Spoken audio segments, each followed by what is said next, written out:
তিলক বিনিন্দিত শশধর রূপক যুবতী মনোহর বেশম। এই কপালে রয়েছে তিলক। যদি বলি তিলকের কথা, তিলকও তো তিন প্রকার, সাদা তিলক, কালো তিলক, আবার হলুদ হলুদ গোপী চন্দনের মতো তিলক।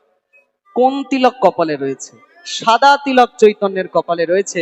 তবে তিনি দুই একবার কালো তিলকও করেছিলেন, যখন বৃন্দাবনে গেছিলেন, রাধাকুণ্ডের মাটি কপালে সারা শরীরে মেখেছিলেন।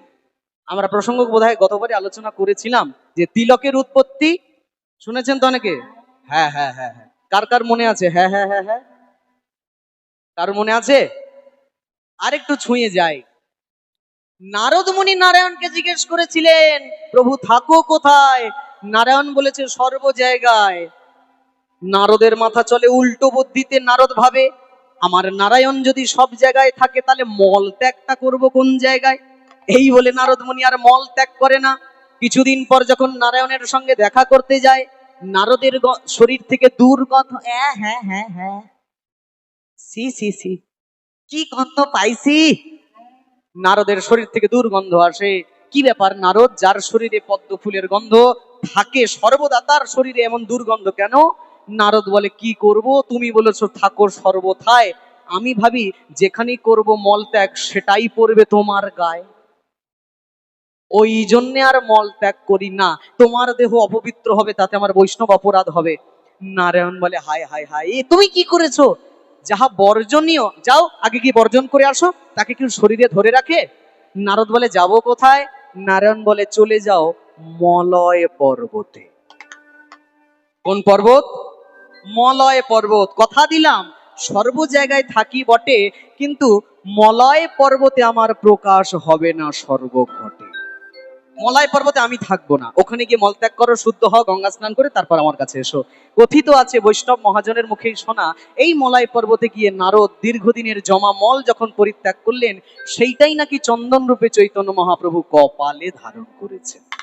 আবার আরেক জায়গায় কথিত আছে, গোপীর পায়ের ধুলো থেকে চন্দনের তৈরি। আবার কোথাও কথিত আছে, বৃন্দাবনের মাটি থেকে চন্দনের তৈরি। যাই হোক, সব কথারই মান্যতা আছে। আমাদের তো অত যুক্তি তর্ক চলে না, যা বৈষ্ণব সিদ্ধান্ত সেটাই আমাদের জানতে হয়। তো চৈতন্য নিজের সারা শরীরে মলটাকে চন্দন করে মেখেছে, আর আমাদেরকেও দেখিয়েছে কি, আপনি আচরি ধর্ম জীবিরে শিখাও, আপনি না করিলে ধর্ম জীবিরে শিখানো না যাও। নিজে চন্দন মেখেছে, আমাদেরকেও তুলি দিয়েছে, তোমরা মাখো চন্দন, মাখো চন্দন।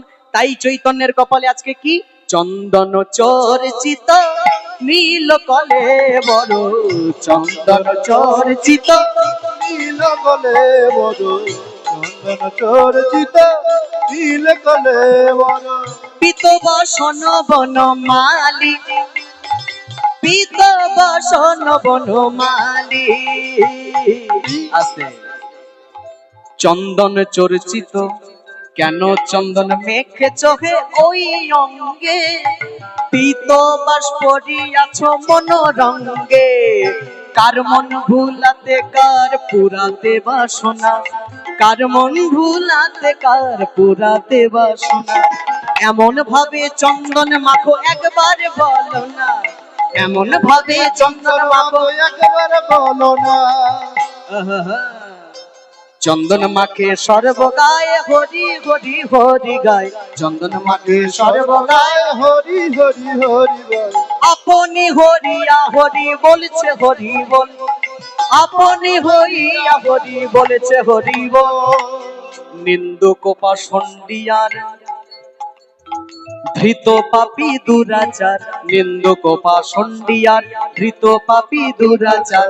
সবাকায় হরি নাম গায়, সবাকায় হরি নাম।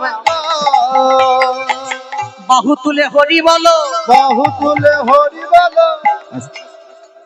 হাত না তুলে যে বলবে হরি বল, বাড়ি গিয়ে তার লাগবে গন্ডগোল।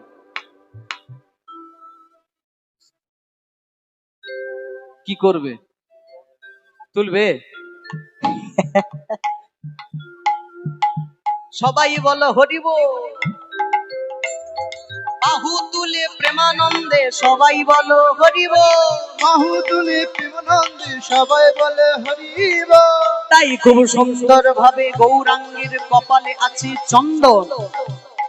তিলক বিনিন্দিত শশধর রূপক তিলক শশধর রূপক যেন তিলক মাখা চাঁদের কিরণ মাখা চাঁদের কিরণ আমার মনকে করলো হরণ তিলক মাখা চাঁদের কিরণ আমার মন করলো হরণ তিলক মাখা চাঁদের কিরণ আমার মনকে করলো হরণ এবার দাও প্রভু তোমার চরণ আমার মনকে করলো হরণ তোমার চরণ তোমার মুখে করলো হরণ তোমার চরণ তোমার মুখে করলো হরণ